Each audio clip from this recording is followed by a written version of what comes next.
bastante Eh, charla con esto. No ¿Se sé si está supone que al está tanto acá grabando por ahora? Buenos Aires. Yo la verdad que estoy bastante afligido con este tema de el pabellón nacional, no lo están izando en en Plaza de la Casa Mayo. No sé. Rosada. Vamos por el día 14, creo, que no Ujú. izan el pabellón. Sí, en la Casa Rosada. Lo que pasa es que, eh, a ver, para la modernidad, para la actualidad, todo esto es nuevo. Pero en el país ya hemos tenido casos no tan dramáticos como el actual, pero hemos tenido casos donde se ha desconocido la enseña nacional, se han desconocido los valores y demás.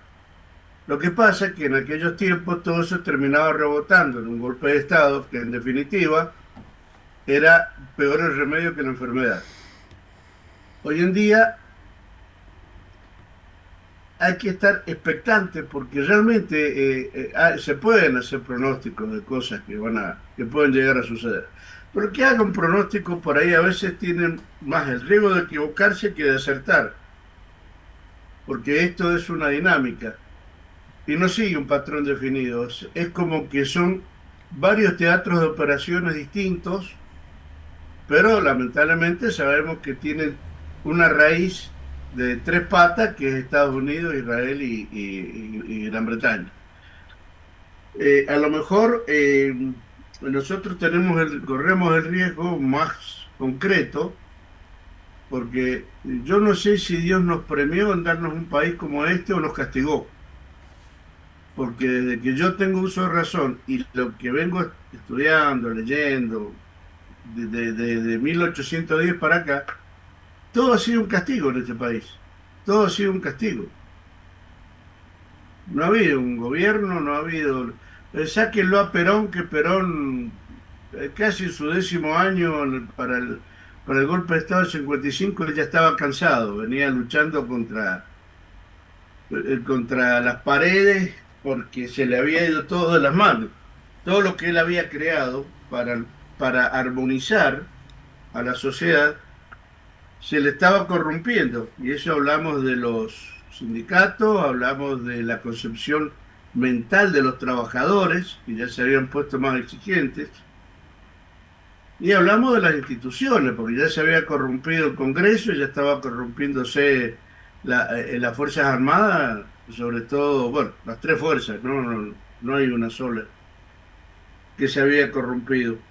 Entonces, sacándolo a Perón, acá no tuvimos a nadie. Porque, a ver, a mí me gusta Rosa, yo soy Rosita, pero también tengo que reconocer que no era lo mismo manejar una confederación o una provincia de Buenos Aires que manejar todo un país con las calamidades. Rosa no conoció lo que era Chubut, Santa Cruz, Tierra del Fuego, creería que ni siquiera conoció Neuquén.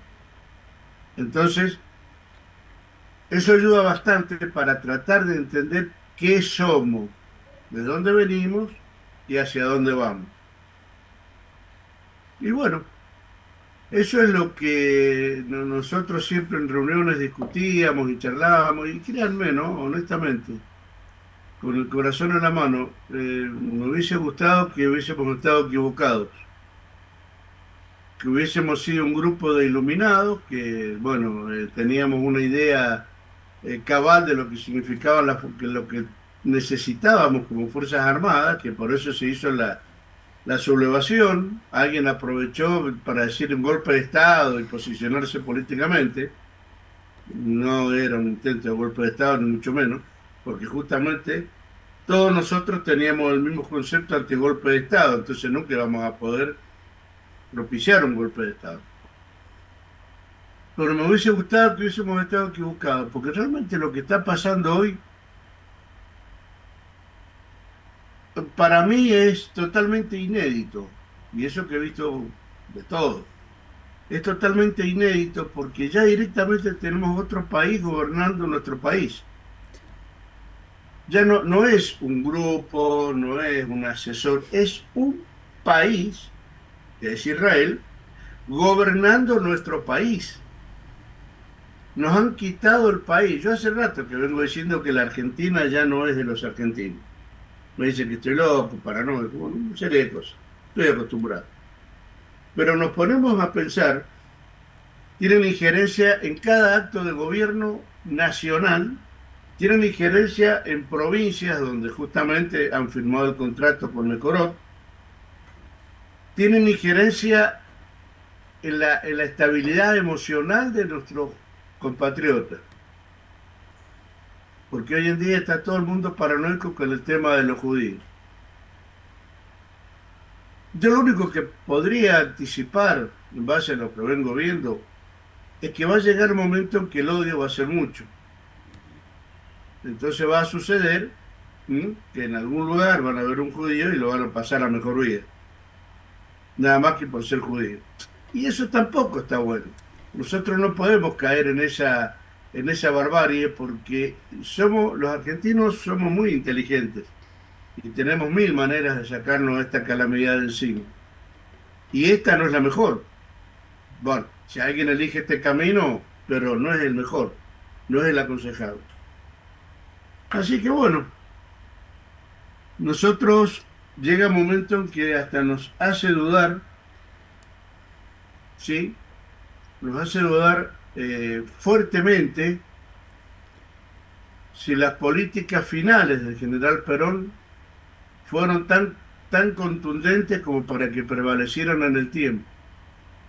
Porque lo que prevaleció en el tiempo fue la idea, fueron las 20 verdades, debería haber prevalecido la Constitución del 49, que es un canto a la perfección democrática, pero no permaneció la idea madre del general Perón, que era, primero, una unidad latinoamericana, como la que habían querido San Martín, Bolívar en su momento.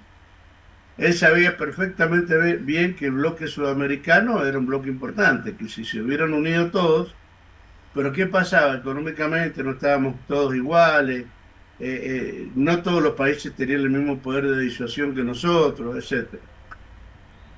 Ese era el sueño de él. Por eso él siempre abogaba que era más importante la política exterior que la política interior. También el sueño de él de que el argentino entendiera que la única forma de salir es todos juntos, no por sectores.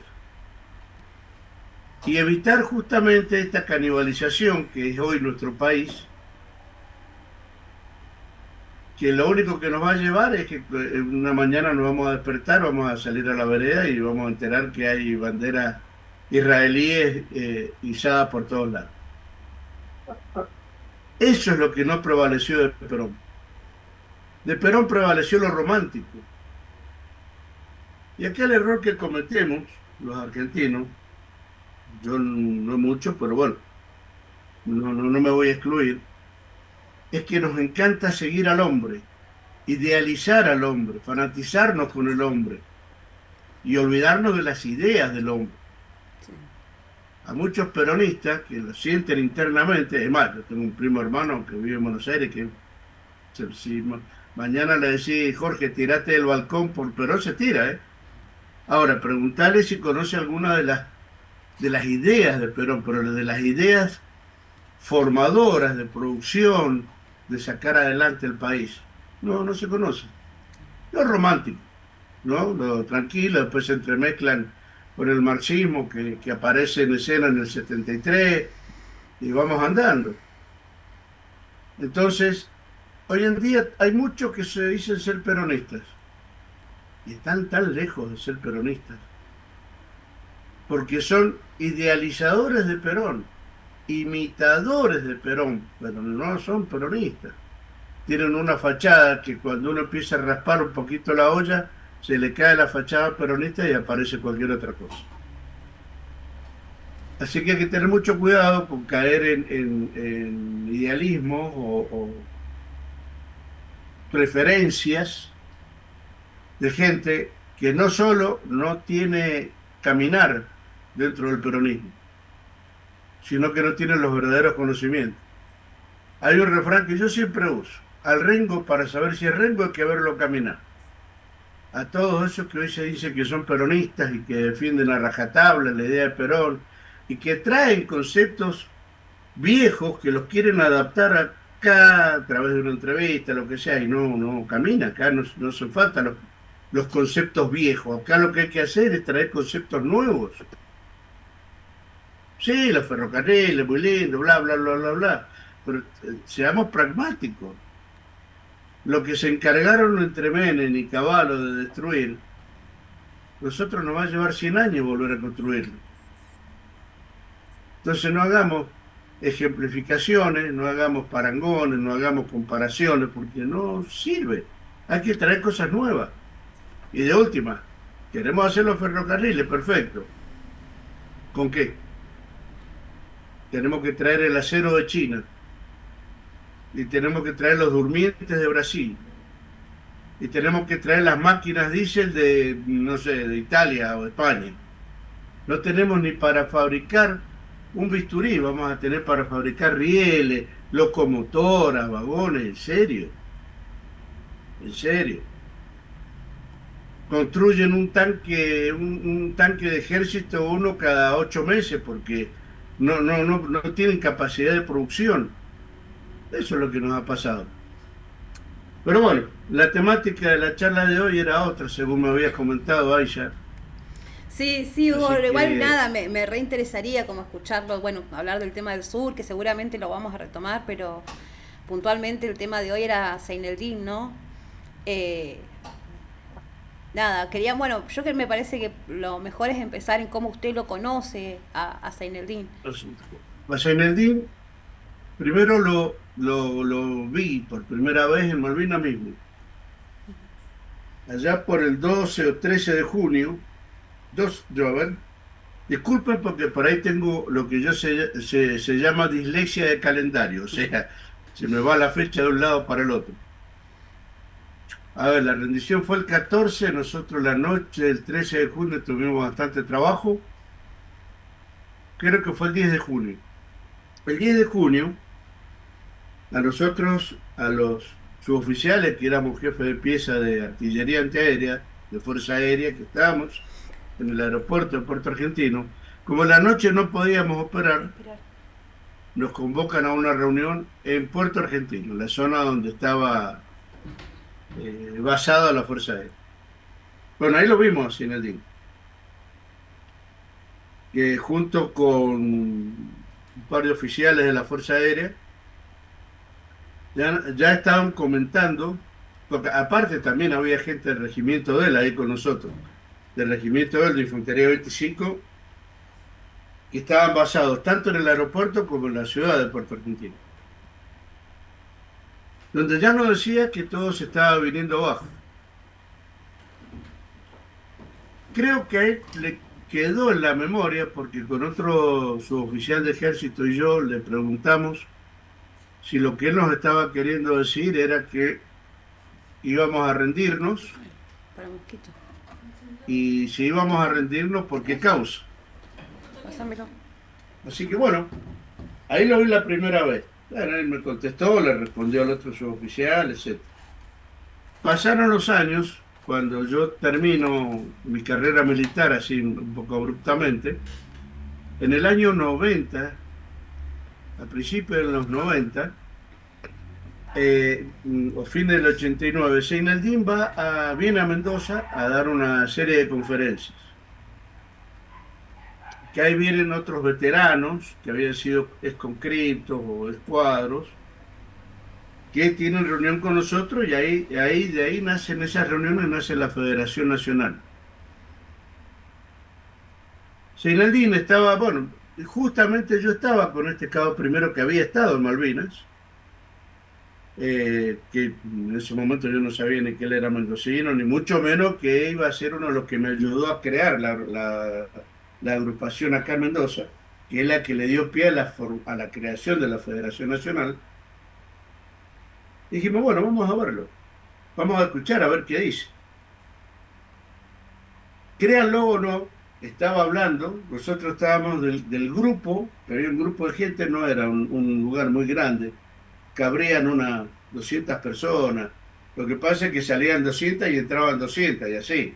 Nadie se quería perder lo que Zinedine hablaba. Nosotros nos quedamos a un costado y de golpe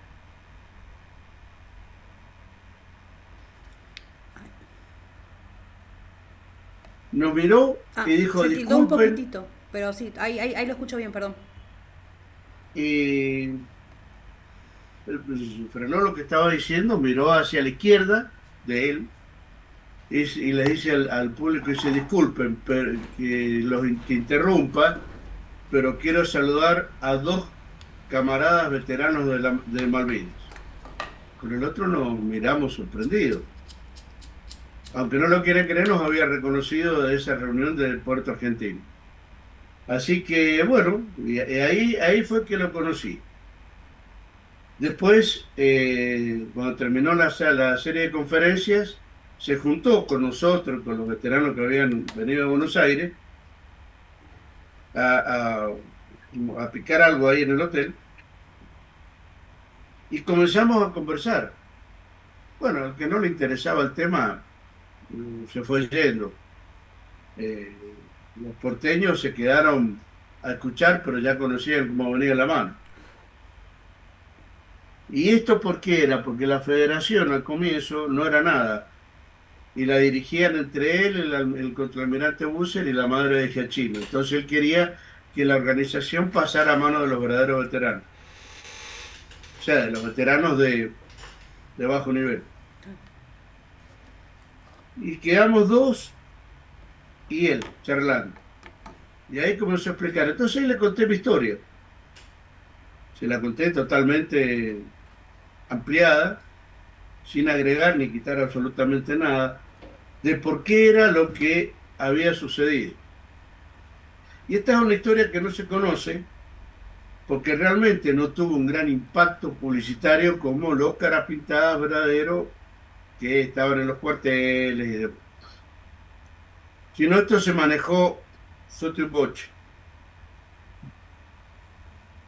La Fuerza Aérea, en ese momento, dirigida por un brigadier Crespo, que según las malas lenguas, era compadre de Alfonsín, porque creo que Alfonsín había sido el padrino de una hija que él tenía extramatrimonial, con una chica que se fue a vivir con él, que era empleada civil de la fuerza, o sea, abandonó a su mujer y se fue con esta chica. Y la primera hija que tiene con esta chica le aparece con el síndrome de Down.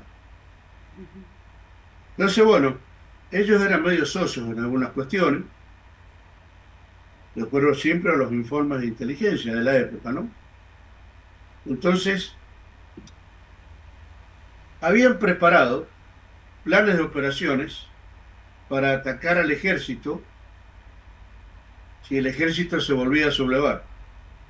O sea, si había un regimiento que se sublevaba, la Fuerza Aérea Argentina estaba en capacidades operacionales para atacar a ese regimiento. Algo absolutamente inconcebible. Entonces eso activó a que varios de la Fuerza Aérea nos pusiéramos en campaña para evitar esa situación. El problema los teníamos aquellos que estábamos en brigadas, porque la Fuerza Aérea tiene bases y brigadas. Lo que pasa es que las bases no tienen aviones de combate. Pueden tener un avioncito nomás, pero los que tienen aviones de combate son las brigadas, y había varias brigadas, por lo menos 8 en ese momento, o 9. Pero teníamos el problema conforme estaba la regionalización. No era el que estaba en la novena brigadera como Rivadavia, no tenía el mismo problema que nosotros acá en Mendoza. Y encima en ese tiempo teníamos la plenitud de 5 sistemas de armas. Teníamos Mirage, A4, Sabre, Morán, y estaban llegando los Pampas. Teníamos un interesante poder de fuego aéreo. Y bueno, hubo que empezar a trabajar. Lo que pasa es que yo no empecé porque no tenía ni idea de la vida.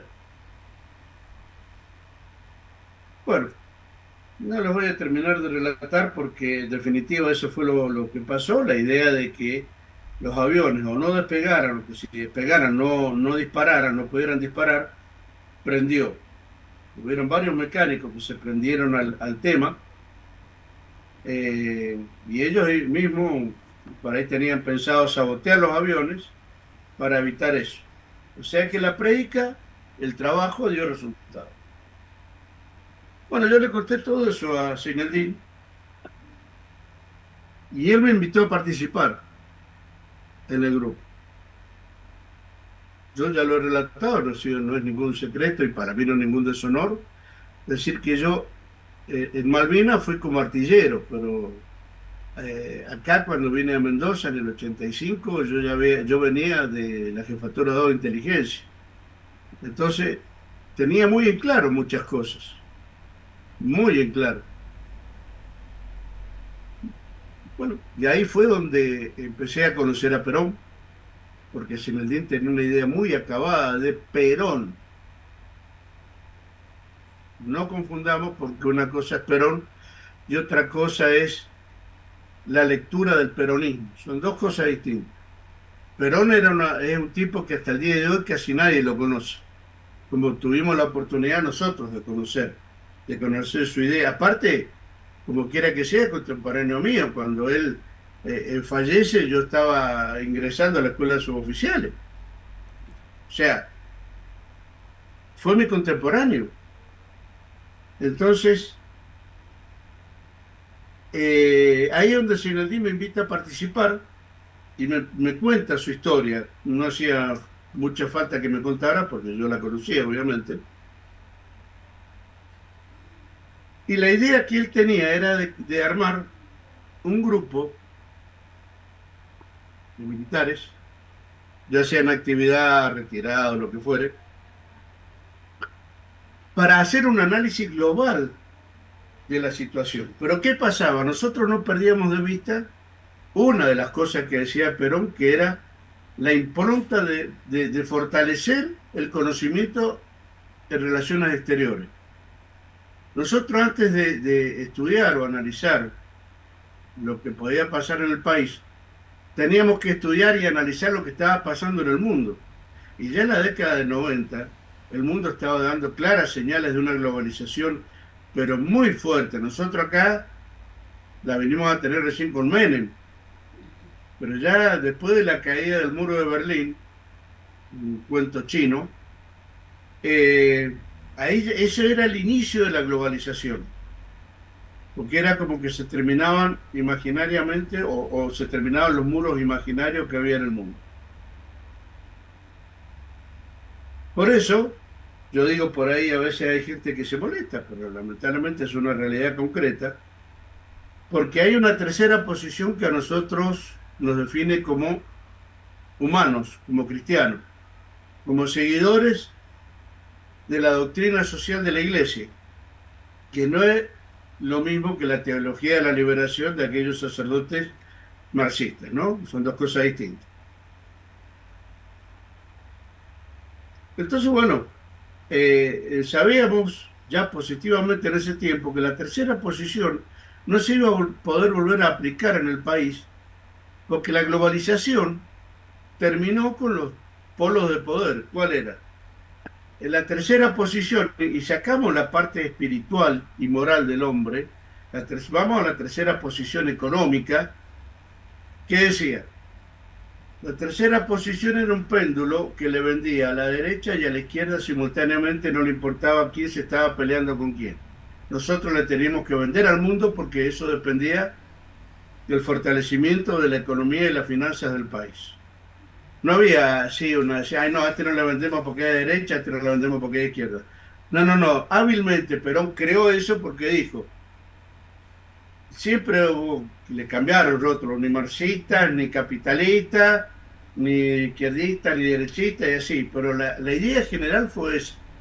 Bueno, hoy no se puede aplicar, porque hoy, en la década del 90, los países que eran comunistas hoy no lo son. Es más, ni siquiera había países comunistas, lo que había era todo socialista. Y los dos más fuertes eran la Unión de la República Socialista Soviética, por eso se llamaba así, y Cuba.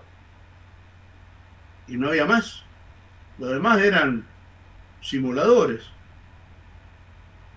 Y fíjense que todos los gobiernos después del 55, militares, no militares, lo que sea, nunca dejaron de proveerle abastecimiento ni a Rusia ni a Cuba. a pesar de los bloqueos, ¿no? Entonces, eso era lo que Perón decía. Todo eso lo aprendí con Seimeldi. Y todo eso nosotros lo aprendimos y aprendimos a analizar la política exterior. Y lo del tema de Israel ya sabíamos que podía llegar a ser así. ¿Por qué razón? Porque lamentablemente los palestinos carecen de una formación espiritual fuerte. Más de 70 años, 60 años, ellos se dejaron avasallar por los israelíes, aun cuando los israelíes no tenían el poder, porque yo me acuerdo cuando ellos tuvieron la famosa guerra de los 6 días contra los árabes, salieron bastante baleados. Es más, después nosotros le compramos los Dagger M5, que es la versión israelí del Mirage, y me consta haber visto que los Dagger venían con agujeros de proyectil en los fuselajes, porque venían de la guerra por los 6 días. Y esa había sido la única cosa más importante que entre la década del 60 y el 70 habían hecho los israelíes. Nosotros sabíamos que a los israelíes les iba a costar avanzar, pero no les iba a costar con Palestina. Porque los palestinos, pueblo a quien yo aprecio mucho, más que nada, porque convengamos que ahí nació nuestro Salvador, no tienen ese sabor fair de decir, no, pará, flaco, deja de cañonar porque te vuelo 1000 pedazos. Aparte, ellos se habían encargado de que Palestina no tuviese una proyección de crecimiento, porque justamente si crecía Palestina, peligraba Israel. Y lo demás son cabildeos, que sí, países que se unen, ahora hay un montón de países del Medio Oriente que están contra Israel, pero Israel sigue atacando a Palestina y sigue matando gente, y además sigue expandiéndose en algunos países del mundo como en el nuestro.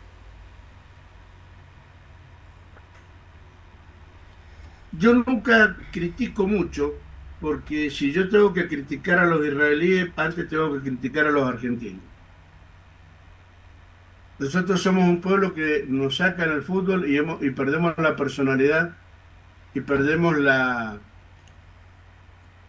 característica que debería primar, que es la defensa de la soberanía nacional. Acá ahora comienza otra vez otro mundial y otra vez los hinchas van a andar por todo el mundo promoviendo el asado, el dulce de leche y toda la estupidez. Y nos vamos a olvidar que tenemos un país que está incendiado en el sur. Y yo recibo información del sur, permanente, estuve muchísimos años en aquella zona. Sé, por ejemplo, que los que combatían el fuego en la zona de Santa Cruz, cerca de un pueblo que se llama Chaltén, el Chaltén, lograron apagar el incendio, lograron apagar los focos de llama. Pero un poco más al sur del Chaltén fue donde encontraron al israelí iniciando un fuego y encontraron bidones. O sea, a ver, está bien que los judíos quieran protegerse y crear leyes y mañana si alguien capta esta grabación yo voy a pasar o a mejor vida, que no me preocupa, o a una cárcel que me preocupa menos. Pero yo no los critico a ellos. Ellos no invaden, ocupan lo que los demás van dejando. Y este pueblo, que yo hasta que no lo vea reaccionar como corresponde, ¿no? Como el pueblo que debería hacerlo, para mí va a seguir siendo cobarde. ¿Por qué? Porque este pueblo no tiene la esencia que nos decía Seineldin. Cuando él decía, mientras haya un argentino que ame al país, la patria no perecerá. Pues bien, acá parece que no hay argentinos. Entonces, todas estas cosas las analizábamos. Y disculpen si por ahí me voy, pero que tengo demasiado en la cabeza.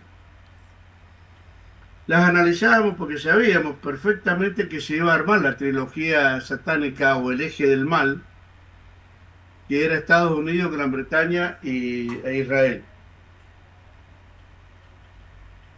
Y en ese momento también sabíamos que hay otro eje muy complicado, muy jodido, que es Corea del Norte, Rusia y China, que en algún momento de su historia no eran muy amigos, pero bueno, intereses de por medio hacen que, disfrazados de una humanidad que yo sé que no tienen, dicen, bueno, nosotros vamos a que Venezuela, que a Palestina, que contra Israel, amagan y amenazan, pero no hacen nada. Si fuera cierto las amenazas entre Rusia, China e Israel, ¿por qué siguen tan poderosos los judíos, los yanquis y los británicos? Por el petróleo. Si ellos haciendo desaparecer Israel, Gran Bretaña y Estados Unidos les sobra petróleo. Se quedó Entonces, tilado. Ah, se quedó tilado. Y aprovecho, nos quedan 4 minutos de reunión. En un ratito mando el otro enlace. bueno, así que Zinaldín era una persona proba, quizás por ahí un poco medio mesiánico. Él soñaba con un ideal. Era más o menos como el ideal del Quijote de la Mancha, referencia que él trajo. Él parecía tener el ideal del Quijote de la Mancha. Tarde se enteró que realmente luchábamos contra molinos de viento y que los enemigos eran mucho más poderosos. Le faltó tiempo. A lo mejor si hubiera vivido unos años más, se podía consolidar algo. Pero se muere él y todo el mundo quedó desbandado, sin posibilidades. Porque el que arrastraba la marca era él, no los demás. No un Brady O'Bay, no un, no sé, el otro que anda por ahí, no me puedo acordar nunca, un ex mayor. Y hablar hablamos A todos, pero veces, no tenemos, mayormente. a veces, hablar hablamos todos, pero no teníamos, digamos, las posibilidades que tenía él de llegar a un medio de difusión. Y se perdió. Así como perdimos a Zinedine, perdimos tantos otros, ¿no?, a lo largo de la historia. Se perdió. Y todas las cosas que publican, parece que Zinedine tenía razón. Sí, eso eran todas cosas que nosotros, el grupo a nivel nacional, analizaba, explotaba, expresaba, y él la daba a conocer. Y tenía su forma particular de dar a conocer esas cosas. Lamentablemente en esos tiempos YouTube no era una herramienta muy utilizada, entonces hay muy poquitos videos, no sé si habrán 3, 4, 5. Pero sí, yo le dije el otro día, la otra vez, no sé a quién, los carapintadas tenían razón, le digo, tarde. La razón la necesitábamos hace 39 años, no ahora. Porque si hubiéramos tenido razón hace 39 años, no estaríamos como estamos ahora. ¿Éramos dueños de la verdad? No, éramos dueños de nuestros análisis, nada más. Así que, bueno, no sé, vayan, si quieren algo más de Zinedine, coméntenme, pregúntenme. Les aclaro, anda corriendo por ahí un rumor o algo de que él era libanés.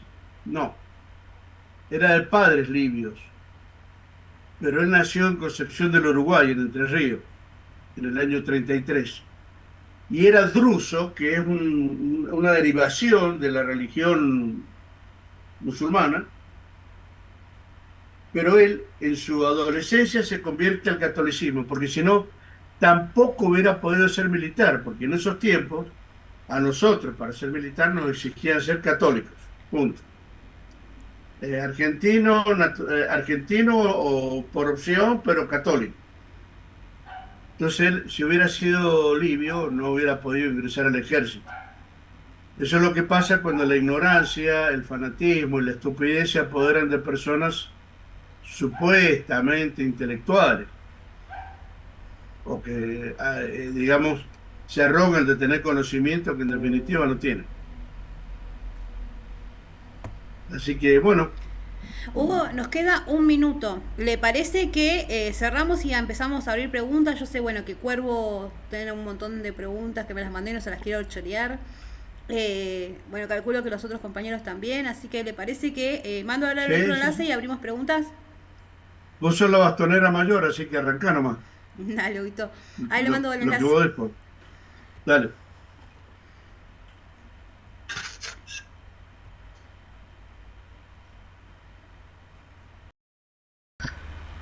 No Ahora pasa sí. nada. Yo les No dije me que yo con la engañes. tecnología no me llevo. No, no. Creo que estoy comenzando a darme cuenta, pero bueno, no importa. No, no es lo No mío pasa la nada. tecnología. Me las No mando todas. pasa, no pasa nada.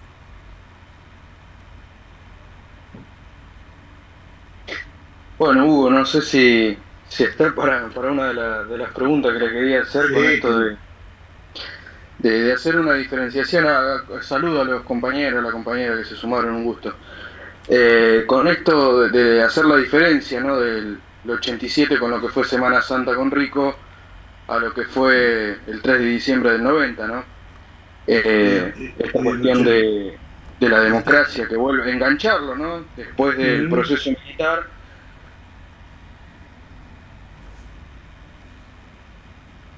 y la pérdida de subordinación rompen lo que es la resistencia, ¿no? De la voluntad del combate del argentino que tenga a hacer esa diferenciación y no sé si puede sintetizar justamente lo que fue Villa Martelli, Montecaseros y bueno, se ve que el algoritmo me anda escuchando, que me salió una foto del 90 cuando estaban tirados ahí en la Avenida Santa Fe.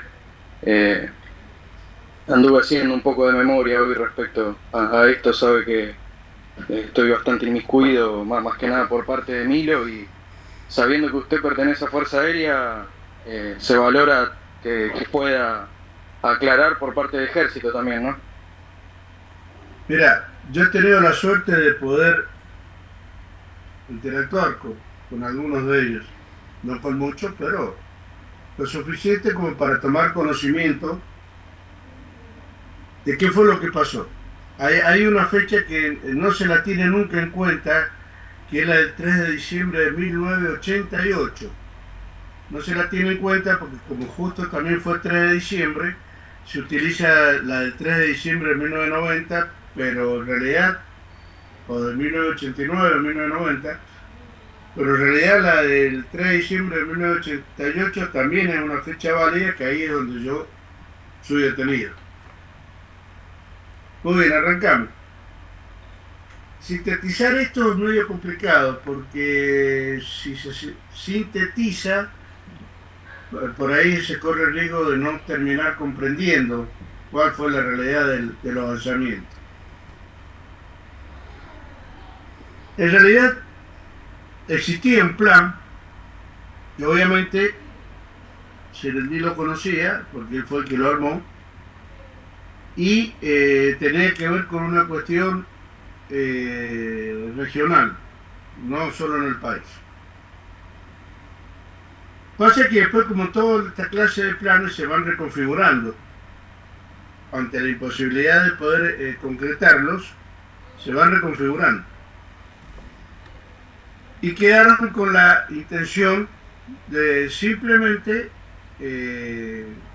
neutralizar a los jefes de Estado mayores generales de las fuerzas, que adolecían de una importante cantidad de corrupción, o sea, no había ningún santo, y eso, a su vez, ellos mismos, por las negociaciones que se hacían entre los jefes de la fuerza, Alfonsín y todo lo demás, lo que terminaban pagando los platos rotos era justamente las Fuerzas Armadas, personal militar de oficiales, suboficiales, civiles, etc. Entonces, la idea era justamente buscar qué tipo de Fuerzas Armadas nosotros necesitábamos como país. Esa era la segunda intencionalidad de los alzamientos. Primero rompieron con la cadena de mando, es decir, ya habían oficiales y suboficiales del ejército que ya no respondían a sus mandos naturales, que podían ser desde sus jefes de regimiento, los inmediatos, hacia la escala superior. ¿Por qué razón? Y porque eran todos los sinvergüenzas. No hay otra explicación, no cabe otro término. Había jefes de unidades que ellos querían mantener la disciplina, pero al romperse la cadena de mando, la disciplina fue muy poco lo que pudieron romper, o sea, restaurar. Eso posiblemente no les llegaba al tema de la corrupción. La corrupción estaba a niveles más elevados. Pero ¿a qué los reducía? Y a simples cobardes que no defendían los intereses verdaderos del ejército argentino. ¿No? Un ejército liberador, un ejército con toda una trayectoria. Es el ejército con más trayectoria desde México hacia el sur. O sea, no es cualquier pavada. Entonces, bueno, la sublevación. Miren, Alfonsín hizo más o menos lo mismo que hizo la Thatcher con la guerra de Malvinas. No digamos ir a una guerra, pero ella, como venía en picada con su gobierno, fuimos a una guerra. O sea, esa es la propuesta que hizo ella. Bueno, acá con esto de Semana Santa fue lo mismo. Alfonsín venía en picada rauda de su gobierno.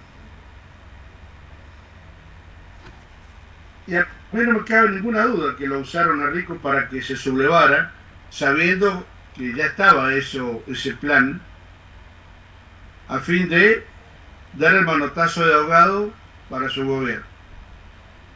A ver, hagamos números. Se había restaurado la democracia en el año 83. Esto fue en el año 87. Casi 4 años después. Entonces Alfonsín, en su discurso de la Casa Rosada, cuando dijo la casa está en orden, felices Pascua y demás, él nos puso la sepultura, nos sepultó primero a los veteranos de Malvinas, porque él aclaró perfectamente bien que los sublevados eran todos veteranos de Malvinas. Y este pueblo no reconoce si sos de la Armada, Prefectura, Gendarmería, Fuerza Aérea. No reconoce ni siquiera, no nos reconoce ni de un cartero. Imagínense cómo quedamos los veteranos de guerra. Yo en ese momento todavía no estaba involucrado en el tema. Yo me involucré casi en la época de Montecasero. La cuestión es que a mí no me cabe en duda que a Rico le dijeron, hace esto porque sabemos lo que andás. Por eso Rico, si bien fue castigado por unos meses en el penal de Magdalena, pero, a ver, al lado de lo que tuvo que pasar Seineldín, Rico no pasó absolutamente nada. Entonces, con lo de Semana Santa, Alfonsín consolida el desastre que estaba haciendo. ¿Pero por qué lo consolida? En ese tiempo, Alfonsín tenía que firmar lo que se llamaba el decreto de obediencia debida. Ustedes lo deben recordar eso, o lo deben haber leído por ahí en algún lado.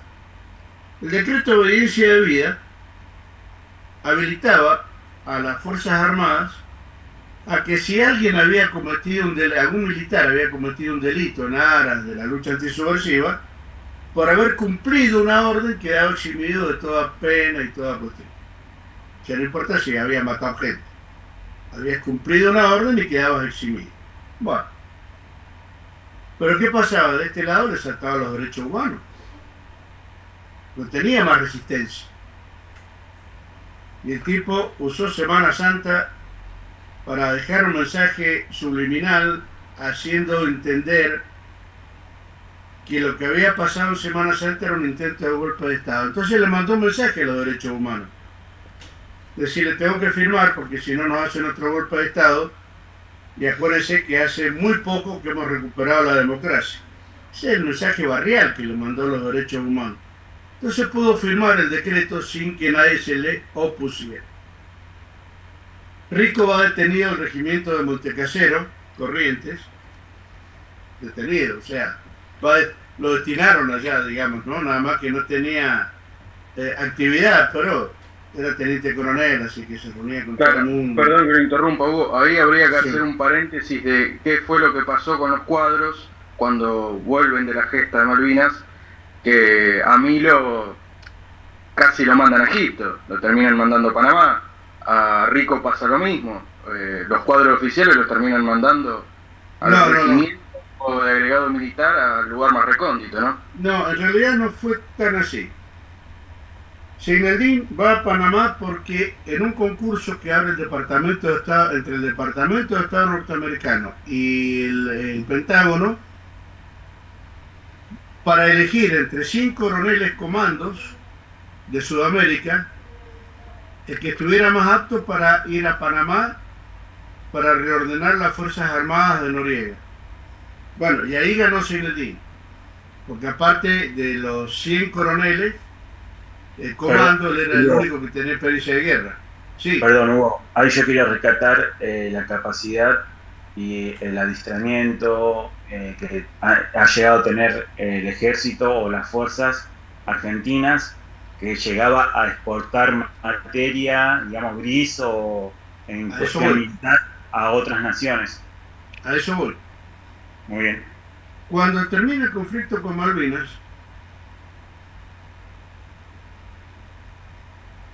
y entre el conflicto con Malvinas y Semana Santa se produce un quiebre muy sutil sobre todo dentro del ejército. La Fuerza Aérea, los veteranos de guerra que andábamos de a pie, nos ignoraban totalmente, no nos daban bolilla. Para la Fuerza Aérea los únicos héroes supranacionales que habían combatido en Malvinas eran los pilotos, y no fueron todos. Pero el ejército tuvo ahí unas debates. Que no fue el alzamiento de Semana Santa el colofón de ese debate, era por otra cuestión. Pero llegó un momento en que la política económica de Alfonsín hacia las Fuerzas Armadas, con lo primero que terminó fue con los haberes. Entonces, aplicó el plan austral, sacó el peso argentino y puso el plan austral. Y les voy a dar una idea, yo cobraba 50 australes por mes y el kilo de pan salía 0,90 centavos de austral. Así que nos destruyó. Entonces hubo mucha gente que se fue, se empezó a ir de baja buscando otras fronteras, pero también hubo gente. En ese momento, por ejemplo, estaba muy cruda el conflicto que tenían los mexicanos con el comandante Cero, con los zapatistas. Y hubo gente que se fue a trabajar con los zapatistas y otros que fueron como asesores del ejército mexicano, porque aparte la Argentina fue el único país en el mundo que logró derrotar la guerrilla en zona de selva o bosque en tiempo récord. Entonces la instrucción era, la preparación y la capacitación hacían que el combatiente argentino, por lo menos que había luchado la lucha en Monte Tucumano, fuera muy buscado. Algunos fueron a Medio Oriente. Es más, Saddam Hussein llegó a tener un exteniente del ejército como general no sé qué a cargo de uno de los regimientos más poderosos que tenía Irak. O sea, sí, se repartieron, se exportó capacidad. Por ejemplo, en ese momento estaba activo el tema de la guerrilla en El Salvador. Entonces supo andar un teniente coronel de la CIA por acá, por Mendoza, que fue donde yo no lo vi a él, pero otra persona me hizo el ofrecimiento. Estaban buscando militares argentinos, preferentemente que no estuvieran en actividad, y que buscaban pilotos de helicóptero, inteligencia y preferentemente que hubieran tenido experiencia en combate. Yo, menos lo del piloto de helicóptero, lo demás reunía los requisitos. Entonces, la cuestión era que en ese momento pagaban $5.000 por mes, sí, porque era para combatir a Tiro Fijo y compañía allá en El Salvador, toda esa zona, que era bastante, no era solamente El Salvador, había costado, la guerrilla había costado bastante más. Pero ¿qué pasaba? Yo obviamente no agarré viaje, porque yo si tengo que morir, muero por mi país, no muero por los intereses ajenos. Perdón. Pero hubo varios que se fueron. Yo conocí dos acá en Mendoza que se fueron, no los vi nunca más, y que no sé si volvieron o no volvieron. Dos oficiales de ejército. Pero cuando llegaban, lo captaba la gente de tiro fijo y en lugar de 5.000 les ofrecían $8.000. Entonces los vagos iban así, para el otro lado. Les pagaban algo así como $100.000 de indemnización si morían. Y eso, bueno, obviamente se lo tenían que dejar asignado a algún familiar. Pero pasaba que muchas veces en los ataques quedaban destruidos, entonces se cambiaban las identificaciones y uno de los mercenarios estaba muerto y bueno, y le pagaba la indemnización a la esposa, por ejemplo, y ese tardaba 3 o 4 meses en volver a la Argentina. Y conocí un caso en Bahía Blanca que estaba ahí, un judío, para colmo, que había sido mercenario de esa patriada, siendo civil, él no era militar. Y el tipo tardó más de 3 meses en llegar a Bahía Blanca para que no sospecharan y le pagaran los $100.000 a la familia. Todas esas cosas sucedían en esa época con los argentinos metidos a mercenarios en algunas cuestiones. Pero también tenemos que rescatar lo otro. Por ejemplo, hasta no hace mucho tiempo, el ejército argentino entrenaba al ejército norteamericano en la triple frontera. Porque yo vuelvo a insistir en lo mismo. A mí me discuten, digan lo que se les dé la gana, pero las cosas son así. Ni los británicos ni los norteamericanos tienen capacidad o impronta para la lucha, la guerra de guerrilla. Ellos no están acostumbrados a eso, nunca. Y entraron en Corea, Vietnam, El Salvador, Nicaragua y vamos andando. Entonces el ejército los entrenaba en la triple frontera. Esto nunca salió a ningún lado, yo me entero justamente por gente del ejército, porque ellos no sabían pelear con guerra de guerrilla. Igual que hasta la década del 70 se entrenaban en Puente del Inca, acá en Mendoza, para los comandos de alta montaña, los cazadores de alta montaña, los comandos norteamericanos se entrenaban acá, porque acá era el primer lugar donde se había instalado comandos de alta montaña que ni siquiera en Estados Unidos existían. O en el caso de los Navy SEALs, que hasta hace unos años atrás, los yanquis, para aprobar el curso de Navy SEALs, el último eslabón que les quedaba era enfrentarse y entrenarse con los usos tácticos de acá de la Armada Argentina. Sí, nosotros teníamos un montón de posibilidades de exportación de eso. Entonces teníamos lo que era legal, lo que venía por las órdenes y todo lo demás institucional, y lo otro. Pero yo al menos nunca supe más nada de qué pasó con todo eso. Qué pasó con esa gente, qué hicieron, qué no hicieron. Pero bueno, volvemos al tema de los alzamientos, y fue así. Rico, cuando se subleva, ahí es donde a mí me entró la sospecha, se subleva en Montecasero, porque entre Semana Santa y Montecasero ya había un estado deliberativo de la actuación de Rico dentro de la fuerza. Y me consta. Es decir, ya se notaba que Rico no era lo que parecía, ¿no? Entonces se sublevó y lo mandan al penal militar de Magdalena. Y ahí estuvo Pepito nomás, tampoco estuvo años. Y ahí desaparece Rico de la escena. La próxima aparición que tiene Rico ya es como político. Él instaura el Modín, que ustedes lo habrán sentido nombrar, y yo fui uno de los formadores del Modín acá en Mendoza, allá por el 90 y pico, y bueno, hasta que el tipo cambió de ideología y nos envenenó el movimiento con gente del Frente de Izquierda Popular, del FIP. Yo no tenía nada contra Belardo Ramos, y menos contra el hijo, contra Víctor, a quien yo conocía.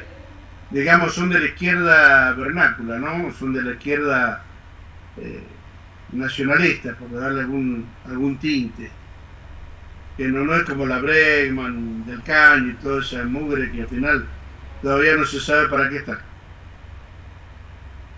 Entonces, bueno, Rico aparece en escena como político y nada, y ahí hace la suya, seguía teniendo el respaldo y la admiración de sus subordinados de la compañía de comando 602 que habían combatido en Malvinas. Yo siempre digo lo mismo, a Rico hay que separarlo en dos. Una cosa es Rico combatiente y otra cosa es Rico político. Y termina no siendo lo mismo.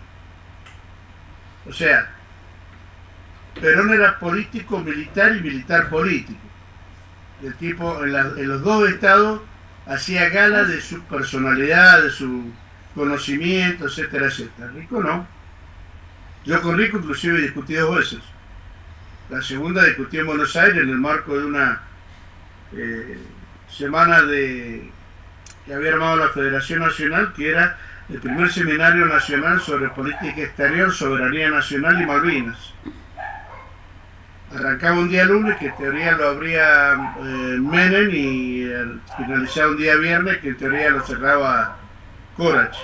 Ninguno de los dos apareció, no hacía falta tampoco. Pero sí, en ese seminario hablaron, entre otros, todos los que participaron activamente de la recuperación, combate y demás, más el personal diplomático que en ese momento estaba en otros países, que realmente nos abrieron bastante la cabeza de cómo se había manejado la diplomacia, y ahí nos enteramos, bueno, de que teníamos un canciller que si hubiera ladrado hubiera servido para perro, porque tampoco ladraba, o sea, no servía para nada. Pero en fin, y ahí estaba Rico metido digamos, de metiche, no le había invitado a nadie, porque en un salón de frente, este es en el Salón Mercosur, para los que son de Buenos Aires, capaz que lo conozcan, en un salón que estaba enfrente de donde se hacía este seminario, había una reunión del Modí. Yo llegué con otro compañero y digo, bueno, sonando, está rico. Y el otro te dijo, mirá, Hugo, no vayas a pelear, no le volví. Pero claro, empezó a hablar tantas gansadas, tantas cosas, no se hacía cargo de nada, que cuando llegó la hora de preguntar, yo le dije, señor Rico, para que responda, porque él es civil, claro, él no es teniente coronel, él fue dado de baja y destitución, o sea, quedó como todos nosotros. Para que responda, si a usted le consta la ayuda chilena a la Fuerza de Tareas Británica. Y empezó con él, no me consta, y así medio nervioso, no está siempre en modo vibrador, el vago. No le consta. Tampoco le consta la aparición de buques chilenos de carga que transportaban cosas que los ingleses les regalaban, entre ellos los cañones antiaéreos que nosotros habíamos usado, porque los vimos partir hacia el barco chileno, que ni siquiera se había molestado ni sale la bandera chilena. No me consta. Le digo, para que responda, Rico, ¿en qué guerra estuvo usted? Porque si no le consta esas cosas que son públicas para todos los veteranos de guerra y con pruebas, entonces no sé en qué guerra estuvo. Cuando empezó los gritos, los muchachos de la federación, que tenían pocas pulgas, le dijeron, retírese porque usted acá nunca fue invitado, así que parte. Así que yo lo conozco, sé lo que es, sé hasta dónde da, sé lo que hizo con los partidos políticos, sé lo que hizo mientras era ministro de Seguridad de la provincia de Buenos Aires, que dejó pegado un montón de comisarios, que se lo conoció como el movimiento de los gorras. Yo charlé con uno de ellos, en la empresa donde yo laburé, el tipo estaba en la parte de habilitaciones de la Policía de Seguridad Aeroportuaria en Ezeiza. Ese es Rico.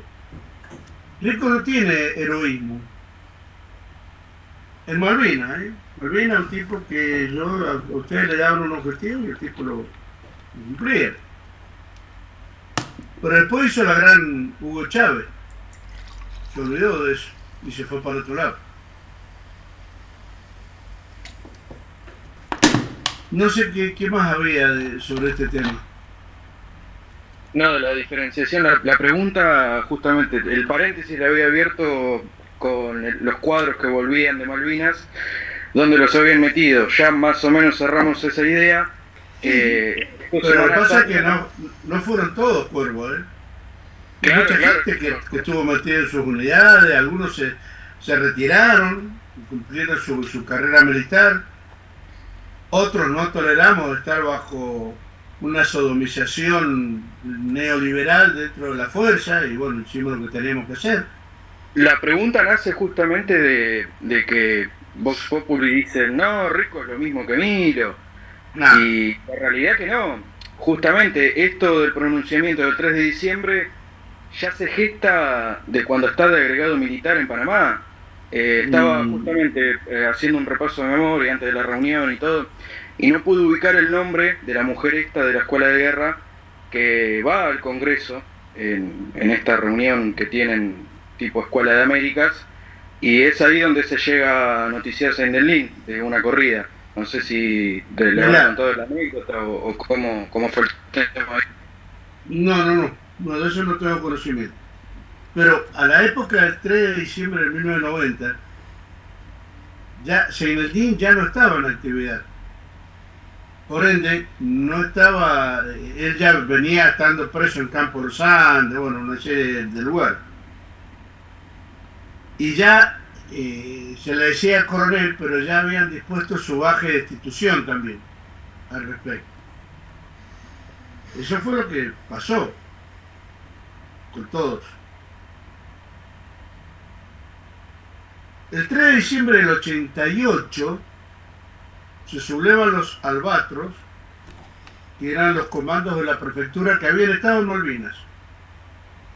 Porque en Malvinas también estuvo prefectura y gendarmería con sus grupos comandos.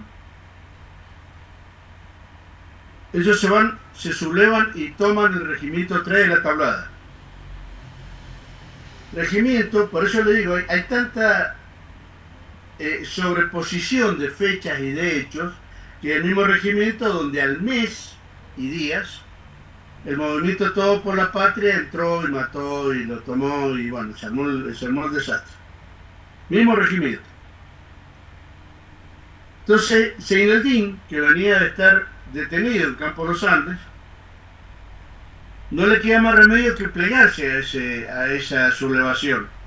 Porque de última, también los comandos de la prefectura, los albatros, eran hijos de él. Y él fue instructor de comando de todos los comandos de las fuerzas, hasta lo de la Policía Federal. Entonces, de la época, no de ahora, hablamos de la época siempre. Él tuvo que ir y adherirse a ese alzamiento.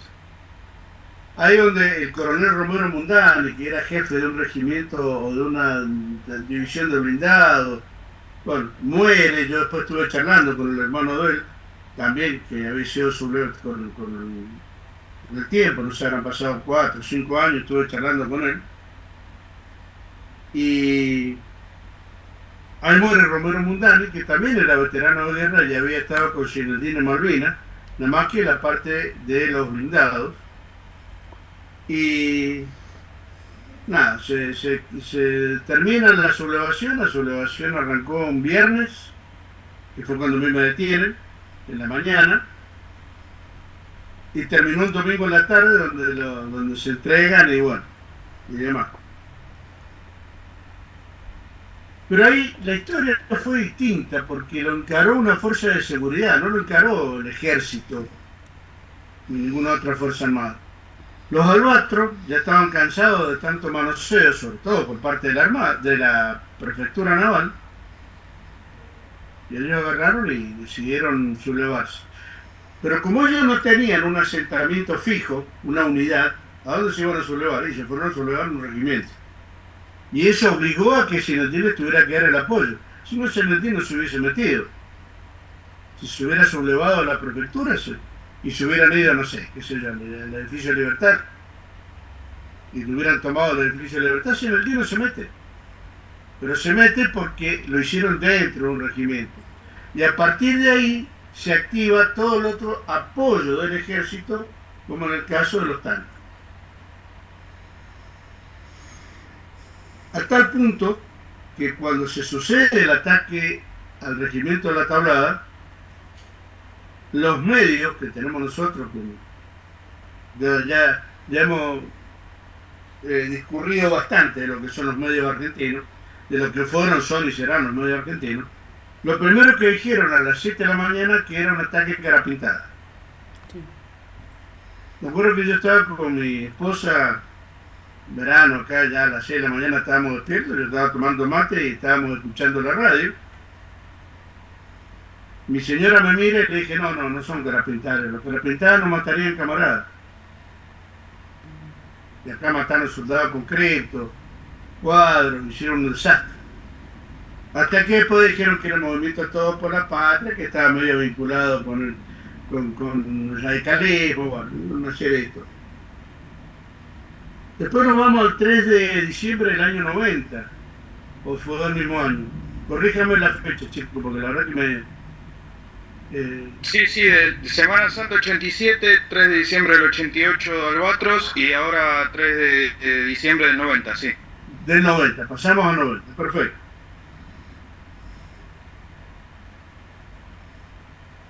Zinedine todavía estaba detenido en Campo de Mayo y seguía teniendo injerencia. Un paréntesis. Los comandos que le salvaron el traste a Alfonsín, cuando Alfonsín fue a la Tablada, porque habían francotiradores en las torres tanques del barrio aledaño, el Regimiento 3, los que le salvaron el traste fueron los comandos de la 601. Pero para que los comandos de la 601 fueran al regimiento, le dijeron, tienen que ir nosotros recibimos órdenes de nuestro jefe natural, de Zinedine. Y Zinedine estaba preso en Campo de Mayo. Y desde allá les dio la orden a los comandos, si no los comandos no se movían. En el 90 pasó algo más o menos parecido. Muchos de los comandos eran los que habían tomado el edificio, una parte del edificio Libertador, porque realmente ya no se aguantaba la corrupción, ¿eh? Una cosa son los medios, el ciudadano de a pie que se alimenta de información y todo, si mientras fuera en contra de las Fuerzas Armadas, que la dictadura, porque en este país el ciudadano común ancla todo. Metió lucha antisubversiva, alzamientos militares, Malvinas, todo metió en la misma bolsa. Y eso es lo que produce que la historia no se conozca como realmente fue. ¿Por qué nadie habla de los francotiradores aparentemente norteamericanos que estaban en el edificio enfrente del edificio Libertador? Y si mal no recuerdo, es el Ministerio de Defensa. Ya que habían 1 o 2 francotiradores que inclusive le dispararon a la gente de ejército que estaba al comienzo de las escalinatas arriba del edificio Libertador. Ahí fue donde Zinedine le reclamó a Menem el no haber cumplido con el proyecto político del general Perón para la juventud del año 2000. Proyecto político del cual yo vi una partecita porque se repartió en todo el país. Era la famosa herencia para la juventud del 2000, que muchos inventaron cualquier cosa, era ese proyecto político. Y lo tenía en custodia el coronel Damasco, y Damasco tenía la obligación y la misión de entregárselo a alguien que fuera potable para el peronismo, por órdenes de Perón. Y el único que se lo veía era el farsante de Menem, entonces bueno, Damasco se lo dio a él. Él antes de las elecciones salió por todo el país a contactarnos, a la gente como yo, y nos mostró, o sea, teníamos unos pedazos nada más, un par de artículos de ese proyecto que después se los comento. Eso lo hicieron porque ese proyecto había que actualizarlo, entonces bueno, se iba a actualizar más o menos por provincia, se iba a actualizar así. El proyecto en sí en definitiva desapareció, lo que quedó en la memoria de alguien. Pero lo que Zinedine le reprochó a Menem es que Menem dijo, voy a ordenar y a reordenar a las jefaturas del ejército argentino, de la Armada y de la Fuerza Aérea, y no reordenó un carajo. Nada. Siguieron siendo los mismos sinvergüenzas que venían del año 83 y quizá un poco antes. y no cumplió con el proyecto político. Seinaldín era de, o sea, la familia de Seinaldín era del mismo pueblo que de la Zulema Yoma, por lo tanto eran amigos. Y a través de Zulema Yoma, Seinaldín solía mandar mensajes a Menem. Menem directamente ni le daba bolilla. Entonces la sublevación del 3 de diciembre del 90, del 90, perdón, ya tiene una connotación más profunda. Es decir, bueno, acá ponemos toda la carne en el asador y acá tenemos que echarlo a Ríos Ereñú del ejército, que está en Ríos Ereñú, y acá tenemos que torcerle el brazo a Menem para que haga la limpieza que necesitan las Fuerzas Armadas, si no este país va a perder sus Fuerzas Armadas. Ese es en resumen lo que pasó el 3 de diciembre del 90. La traición de Menem hacia Seinaldín terminó con el desarme definitivo de las Fuerzas Armadas. En el 94 terminaron con el servicio militar obligatorio por algo que pasó en Neuquén, con un soldado conscripto, con Carrasco, y a lo largo de los años después entraron en duda si las cosas habían sido así, pero utilizaron la muerte de ese conscripto para que Estados Unidos le dieran la orden de terminar con el servicio militar obligatorio. Y ustedes se preguntarán por qué había que terminar con el servicio militar obligatorio. Porque ellos sabían que el conscripto argentino, cuando empieza a recibir instrucciones dentro de las unidades, y está todo un año dentro de las unidades, terminan siendo los bravos que no los podían parar en Malvinas.